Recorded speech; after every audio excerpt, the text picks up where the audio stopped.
Welcome to the Blow Up the Blueprint podcast, where it's all about how to use creative thinking in your business for a standout brand. With your host, Jo Gifford.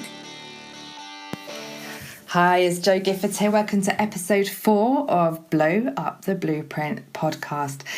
This episode is a short one, and it's all about using habits and time management to help with creative thinking. And that kind of might feel like it's really counterintuitive, right? Because surely we're all about creative and flow and letting things happen, which is absolutely, yes, one part of creative thinking.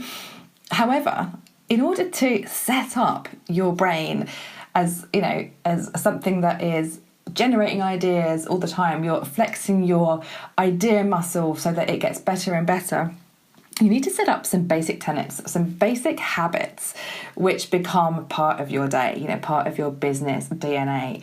And in order to do that, you need to have some discipline, which is where, making those habits stick, making these things part of your day takes a little bit of time to implement and a little bit of time to become a regular thing that you don't think about anymore.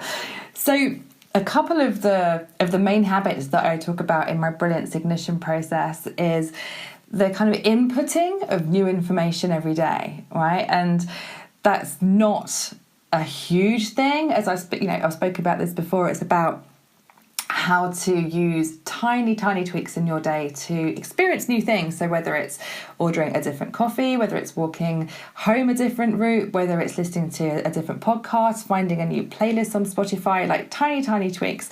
And I will actually put a blog post in the show notes that has a link to a free PDF which has some prompts to get you going. So you're inputting new things every day, and that requires that you find some space to do that, and also that you remind yourself to do that. So I actually use, I use my sort of bullet journal now, which is my preferred current method of reminding myself to do something new every day. And I actually tick off every day certain habits. So whether I've had my litre of water, whether I've done some exercise, meditated, have I done something new? Have I had my green juice? Like they're the kind of basic pillars of the things that I need to do in my day in order to, function well, to feel good, to make sure that my brain is working properly. And I will actually put an image below in the show notes to kind of show you how that works. In the past, I've used reminders like my Google Calendar. I've used, sort of daily reminders on my iPhone to do something new. I've also used something called I Done This, which is a really handy automated reminder, which will also get you to write down what the new thing was every day.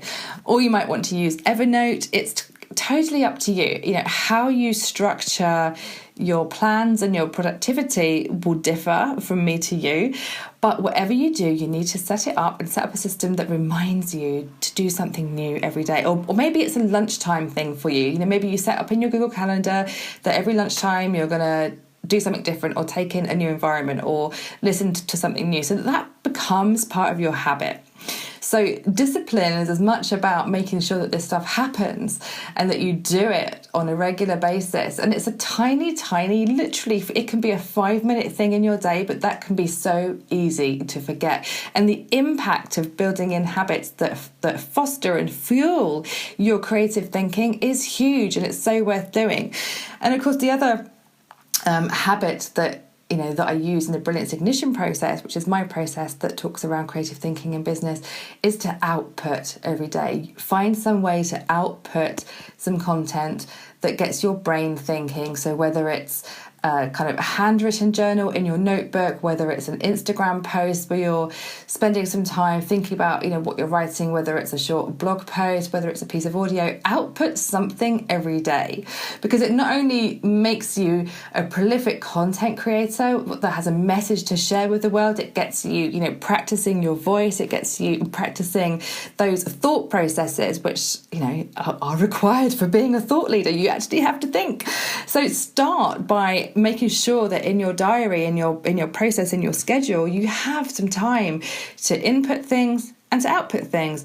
And the third pillar of the basic things of creative thinking is to find some space. And, you'll find in episode 3 of this podcast, I spoke about finding space to play, to allow those thoughts to swirl around in your brilliant brain, to allow yourself to be switched off from the noise. Now, FOMO is a big problem, and I know that I can be guilty of it as well. So I find that if I'm going to set some habits up, that if I want to set some promises to myself to find some space to do something new every day, that I need to be super strict.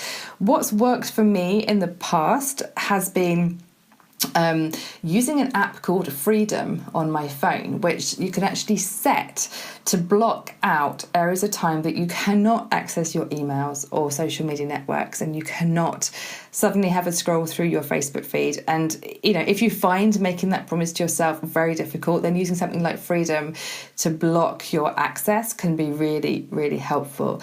I've also used things like, there's some little cards called, what are they called? Because I said so, right? And there's an online movement where you can actually, sort of get these cards for free, and, they come through to you in the post, and you can write down your intentions. And so whether it's about, right, I'm going to not drink for the next month, if you have a promise that you've written down in writing, to yourself on a card, it really helps you stick to that intention. So because I said I would, it's a really strong movement which can help you stick to what you plan. So finding some space, stepping away from that noise, it also goes against everything that we know right now, to find some space among the constant bombardment of tech and noise and reactions.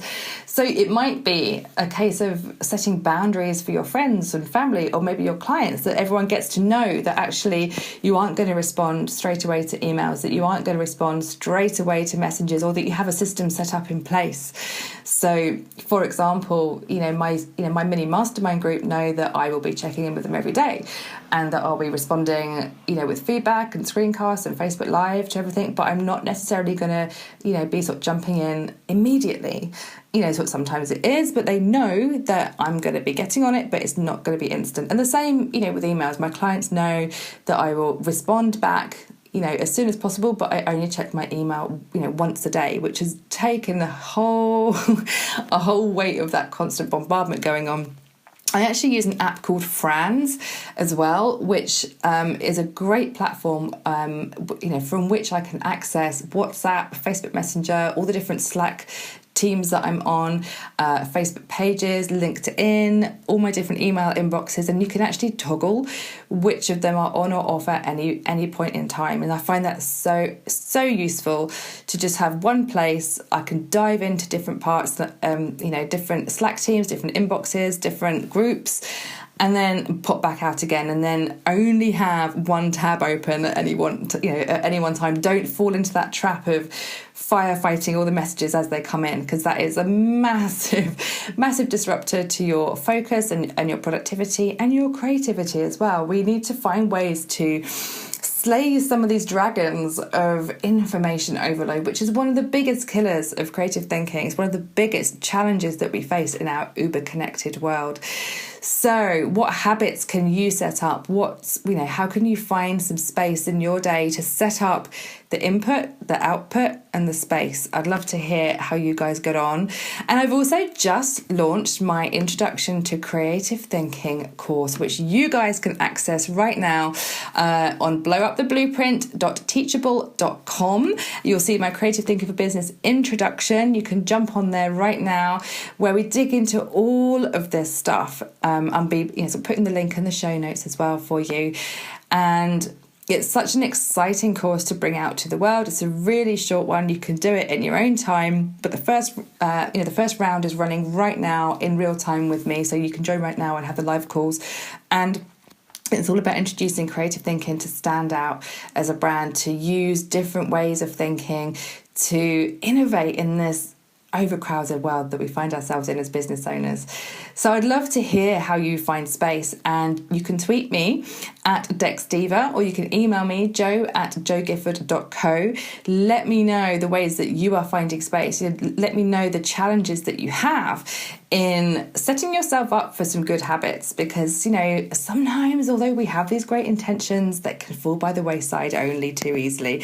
So let me know what's working for you. And of course, you can always find me in my free Facebook group, which is Blow Up the Blueprint. You'll find it on Facebook. Come and have a discussion in there. I can't wait to hear how you guys get on.